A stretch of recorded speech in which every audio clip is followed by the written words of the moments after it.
Help me, please. Chapter 2: The Iron Thorns of the Unseelie.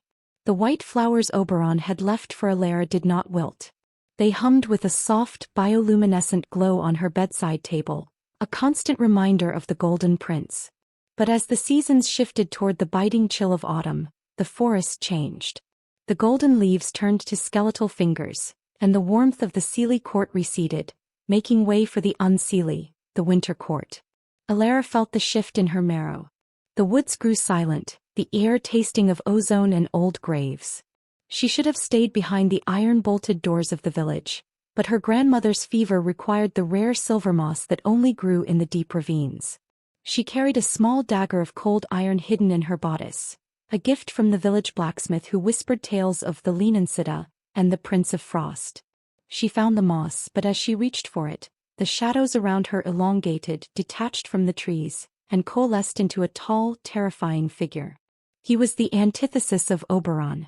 Where the summer prince was gold and emerald, this man was obsidian and frost. His skin was the color of moonlight on snow, his hair a spill of raven feathers, and his eyes, devoid of pupils, were twin shards of violet ice. He wore armor crafted from beetle wings and frozen silk. This was Prince Malphas of the Unseelie. "A thief in my garden," Malphas said. His voice didn't travel through the air. It vibrated directly inside Elara's skull, cold and heavy. "I am no thief," Elara gasped, clutching the moss. "My grandmother is dying. I take only what is needed."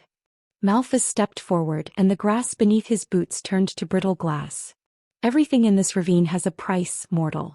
You have gathered the silver moss, which drinks the moonlight I claim as my own. Therefore you owe me a debt." He didn't use the warm, intoxicating glamour of Oberon. Malphas's presence was a raw, jagged pressure. He saw through her immediately. "You smell of summer," he sneered, leaning down.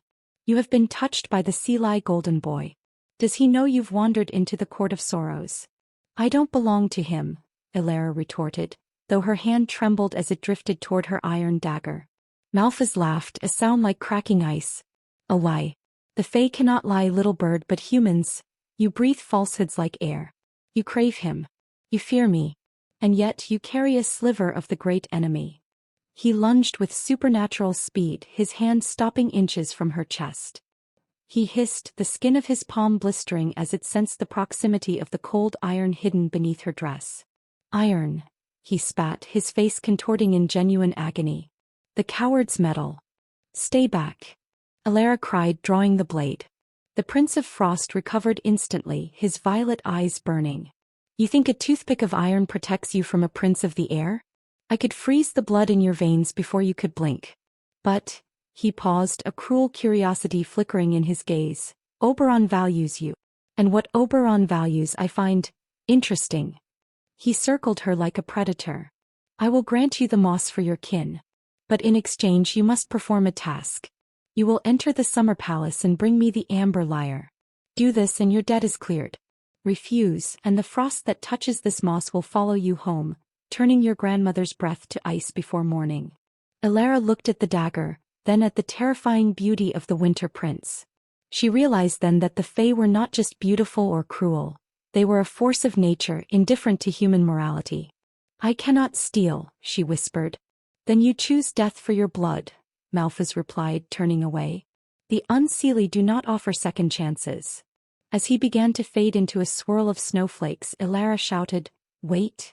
The prince stopped, a shadow of a smile touching his blue-tinged lips. He had her. The contract was forming, the invisible threads of Fae magic weaving around her soul.